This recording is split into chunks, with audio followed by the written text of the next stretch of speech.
കണ്ണൂരിൽ യൂത്ത് കോൺഗ്രസ് നേതൃയോഗത്തിൽ വയനാട് ദുരിതബാധിതർക്കുള്ള ഭവന നിർമ്മാണം വൈകുന്നതിൽ വിമർശനം. ഫണ്ട് വെട്ടിച്ചെന്ന വിവാദം സംഘടനയ്ക്ക് നാണക്കേടായി.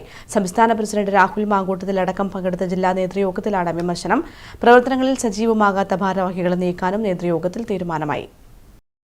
യൂത്ത് കോൺഗ്രസിന്റെ പ്രവർത്തനം ശക്തമാക്കുക എന്ന ലക്ഷ്യത്തോടെയാണ് സംസ്ഥാന പ്രസിഡന്റ് ഉൾപ്പെടെ പങ്കെടുത്തുകൊണ്ട് എല്ലാ ജില്ലകളിലും സത്യസേവാ സംഘർഷ് എന്ന പേരിൽ ജില്ലാ നേതൃയോഗങ്ങൾ നടക്കുന്നത്.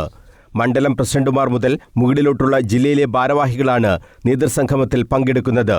കണ്ണൂരിൽ നടന്ന നേതൃസംഗമത്തിലാണ് വയനാട്ടിൽ യൂത്ത് കോൺഗ്രസ് പ്രഖ്യാപിച്ച പുനരധിവാസ പദ്ധതി നടക്കാത്തതുമായി ബന്ധപ്പെട്ട വിമർശനം ഉയർന്നത്. വീട് നിർമ്മാണം വൈകിയതും ഫണ്ട് സംബന്ധിച്ച വിവാദവും സംഘടനയ്ക്ക് നാണക്കേടായെന്ന് ചില മണ്ഡലം കമ്മിറ്റികൾ വിമർശനമുന്നയിച്ചു. കണ്ണൂർ ജില്ലയിൽ ഇരിക്കൂർ, പയ്യന്നൂർ എന്നീ നിയോജകമണ്ഡലം കമ്മിറ്റികൾ മാത്രമാണ് സംസ്ഥാന കമ്മിറ്റി നിശ്ചയിച്ച 2.5 ലക്ഷം രൂപ പുനരധിവാസ ഫണ്ടിലേക്ക് നൽകിയത്. മറ്റ് മണ്ഡലം കമ്മിറ്റികൾ ഈ മാസം 31-നകം തുക നൽകണമെന്ന് യോഗം നിർദ്ദേശിച്ചു. യൂത്ത് കോൺഗ്രസ് പ്രഖ്യാപിച്ച പുനരധിവാസം നടപ്പാക്കുമെന്നും സർക്കാരിന് പോലും ഇതുവരെ വീട് നിർമ്മാണം പൂർത്തിയാക്കാൻ കഴിഞ്ഞിട്ടില്ലെന്നും നേതാക്കൾ മറുപടി നൽകി. യൂത്ത് കോൺഗ്രസ് 30 വീടുകൾ നിർമ്മിച്ചു നൽകുമെന്നാണ് പറഞ്ഞത്. അത് നിർമ്മിച്ചു നൽകുക തന്നെ ചെയ്യുമെന്ന് രാഹുൽ മാങ്കൂട്ടത്തിൽ ഉറപ്പു നൽകുകയും ചെയ്തു. നേതാക്കളുടെ പ്രവർത്തന ഓഡിറ്റിംഗ് താഴെത്തട്ടിൽ മാത്രം പോരാ എന്നും നേതൃയോഗത്തിൽ വിമർശനമുയർന്നു. സംസ്ഥാന തലം മുതൽ ആ ഓഡിറ്റിംഗ് നടത്തി തൃപ്തികരമല്ലാത്തവരെ മാറ്റി നിർത്തണമെന്നും അംഗങ്ങൾ ആവശ്യപ്പെട്ടു.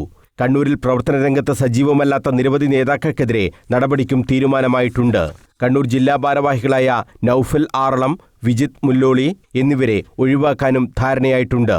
പ്രവർത്തിക്കാത്ത മുഴുവൻ മണ്ഡലം കമ്മിറ്റികളും പുനഃസംഘടിപ്പിക്കും. കണ്ണൂർ ജില്ലാ കമ്മിറ്റിയുടെ പ്രവർത്തനം മികച്ചതാണെന്ന് സംസ്ഥാന നേതൃത്വം വിലയിരുത്തിയിട്ടുണ്ട്. ജനകീയ വിഷയങ്ങളിൽ സമരങ്ങൾ ഏറ്റെടുക്കുന്നതിലും കമ്മിറ്റി മികച്ചുനിന്നു.